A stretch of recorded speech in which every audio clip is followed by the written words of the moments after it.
ನೀನು ರಾಯರ್ ಮಗ ಆಗಿದ್ರೆ ನಿನ್ ಮಾತಿಗೆ ತಲೆ ಬಾಗ್ತಾ ಇದ್ದೆ. ಆದ್ರೆ ನೀನು ಈ ಮನೆಗೆ ಬಂದಿರೋದು ಗೆಸ್ಟ್ ಆಗಿ ಅಷ್ಟೇ. ಏಯ್, ನಿನ್ ಮಾತು ಮಿತಿ ಮೀರ್ತಾ ಇದೆ. ಇದಕ್ ಕಾರಣ ನೀವೇ. ಏಯ್, ದೊಡ್ಡವ್ರ ಹತ್ರ ಹೇಗ್ ಮಾತಾಡ್ಬೇಕು ಅನ್ನೋ ಪರಿಜ್ಞಾನ ಇಲ್ವಾ ನಿಂಗೆ? ವಯಸ್ಸಿಂದ ಅಲ್ಲ, ಗುಣದಿಂದ ದೊಡ್ಡವರಾಗೋದು. ಭಕ್ತಿ ಅಮ್ಮ,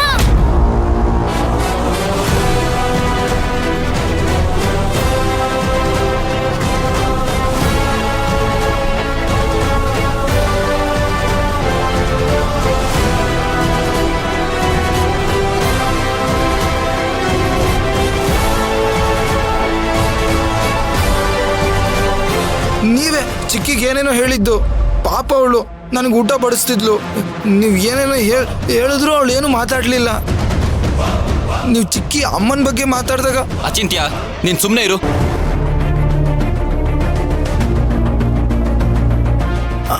ಅಲ್ಲ ಅಣ್ಣ, ಚಿಕ್ಕಿ ಮೇಲೆ ಸುಮ್ನಿರು ಅನ್ನಲ್ಲ. ಯಾವಾಗ್ಲೂ ಭಕ್ತಿ ಭಕ್ತಿ. ಇವಳಿಂದ ಏನ್ ನಡೀತಾ ಇದೆ ಇಲ್ಲಿ?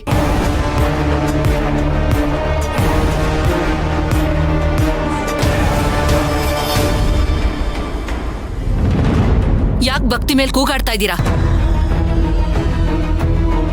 ದೊಡ್ಡಮ್ಮ, ಭಕ್ತಿ ಅಕ್ಕ.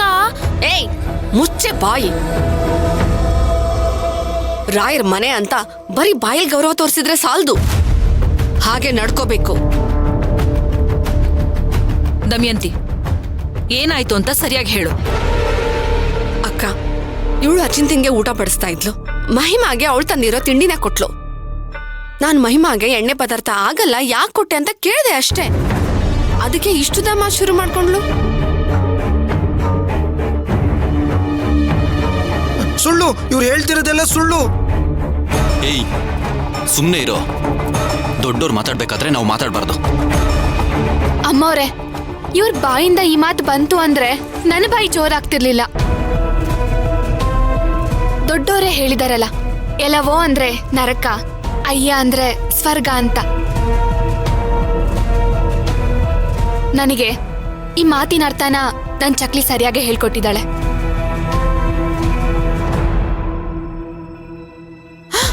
ನೋಡ್ದ್ಯಾ ಎಷ್ಟು ಮಾತಾಡ್ತಾಳೆ ಅಂತ? ಅವಳು ತಪ್ಪೇನ್ ಹೇಳ್ತಿದ್ದಾಳೆ ದಮಯಂತಿ?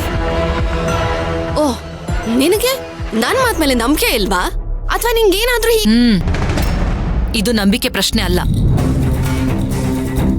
ನಾನೇ ಭಕ್ತಿನ ಮನೆಗ್ ಬಾ ಅಂತ ಕೇಳ್ಕೊಂಡೆ. ನನ್ ಮಾತಿನ ಪ್ರಕಾರ ಅವಳು ಇಲ್ಲಿಗೆ ಬಂದಿದ್ದಾಳೆ ಅಂದ್ಮೇಲೆ ಅವಳಿಗೆ ಸಿಗ್ಬೇಕಾಗಿರೋ ಗೌರವ ಅವಳಿಗೆ ಸಿಗ್ಬೇಕು. ಎಲ್ರಿಗೂ ಇನ್ನೊಂದ್ಸಲ ಹೇಳ್ತಾ ಇದ್ದೀನಿ, ಭಕ್ತಿ ಮನೆ ಅತಿಥಿ.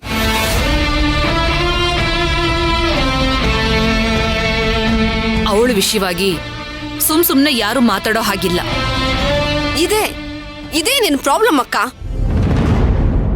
ಇವಳು ನೀನ್ ಅನ್ಕೊಂಡ ಹಾಗಲ್ಲ. ನಿನ್ ಹತ್ರ ಒಂಥರ ಇರ್ತಾಳೆ, ನನ್ನ ಹತ್ರ ಬೇರೆ ಥರಾನೇ ಇರ್ತಾಳೆ. ಆದ್ರೆ ನೀನ್ ಇದನ್ನ ನಂಬಲ್ಲ. ಇವಳಿಗೆ ಯಾವ ಕಡೆ ದಾಳ ಹಾಕಿದ್ರೆ ಕಾಯಿ ಬೀಳತ್ತೆ ಅನ್ನೋದು ಚೆನ್ನಾಗಿ ಗೊತ್ತು.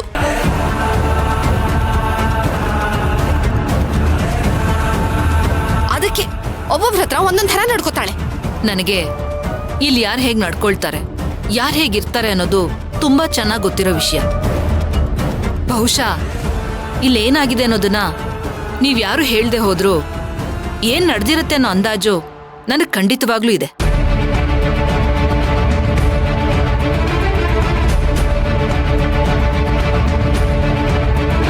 ನನ್ನ ಮಾತಿಗೆ ಬೆಲೆ ಕೊಟ್ಟು ಇಲ್ಲಿವರೆಗೂ ಬಂದಿದ್ದಕ್ಕೆ ನಿನಗೆ, ಶಾಸ್ತ್ರಿಗಳ ಕುಟುಂಬಕ್ಕೆ ನಾನು ಯಾವಾಗ್ಲೂ ಋಣಿ.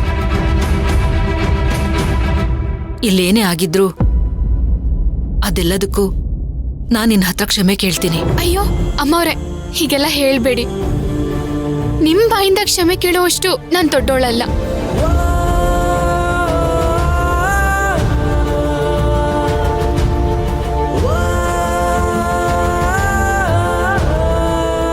ಭಕ್ತಿ ಈ ಮನೆಗೆ ಪ್ರತಿದಿನ ಬರ್ತಾಳೆ.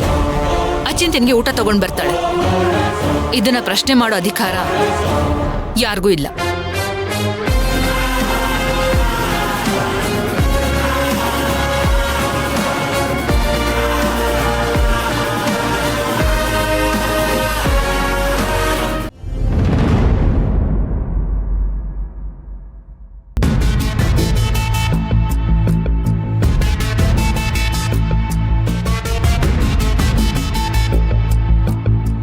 ನೀವು ಇಷ್ಟೊಂದು ಯೋಚನೆ ಮಾಡ್ತಿರೋದು ನೋಡಿದ್ರೆ ಗುರೂಜಿ ಭಕ್ತಿ ಮದುವೆ ಬಗ್ಗೆನೇ ಮಾತಾಡಿರ್ಬೇಕು.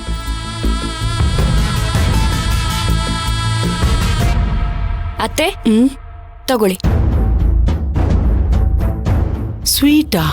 ಹ್ಞೂ ಅತ್ತೆ, ಅಕ್ಕ ಬಂದಾಗ ಮನೆಯವ್ರಿಗೆಲ್ಲ ಕೊಡು ಅಂತ ಕೊಟ್ಟಿದ್ಲು, ನಾ ಕೊಡೋದೇ ಮರ್ತಿದ್ದೆ. ತಗೊಳ್ಳಿ.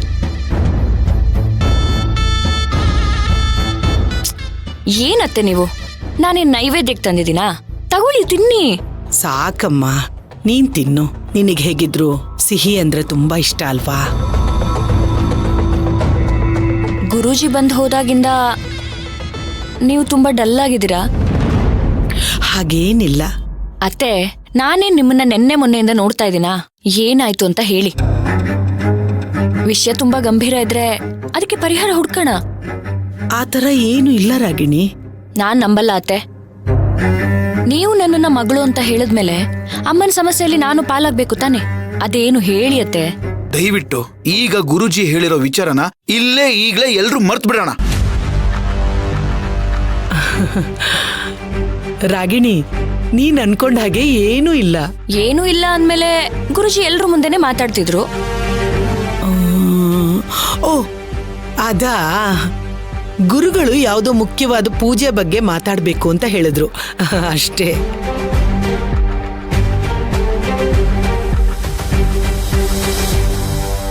ನೋಡಮ್ಮ, ನೀನು ತಾಯಿ ಆಗ್ತಿರೋಳು. ನೀನ್ ನೋಡೋದು, ಮಾತಾಡೋದು, ಯೋಚನೆ ಮಾಡೋದೆಲ್ಲ ನಿನ್ನ ಮಗು ಮೇಲೆ ಪರಿಣಾಮ ಬೀರುತ್ತೆ. ಬೇಡದಿರೋ ವಿಷಯನ ತಲೆಗೆ ಹಾಕೋಬೇಡ.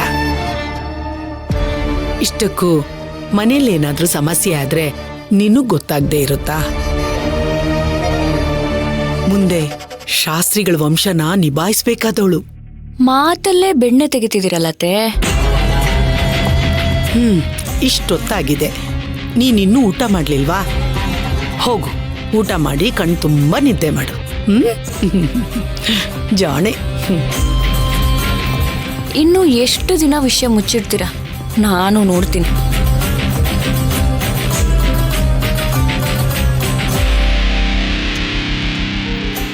ಭಕ್ತಿ,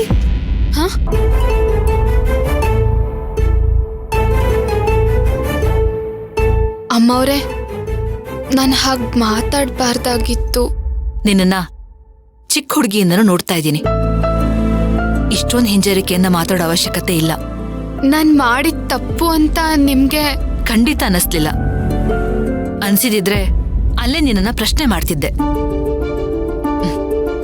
ನನಗೆ ನಿನ್ನ ಬಗ್ಗೆ ಎಷ್ಟು ಗೊತ್ತಿದೆಯೋ ನನ್ನ ತಂಗಿ ದಮಯಂತಿ ಬಗ್ಗೆನೂ ಅಷ್ಟೇ ಚೆನ್ನಾಗ್ ಗೊತ್ತು.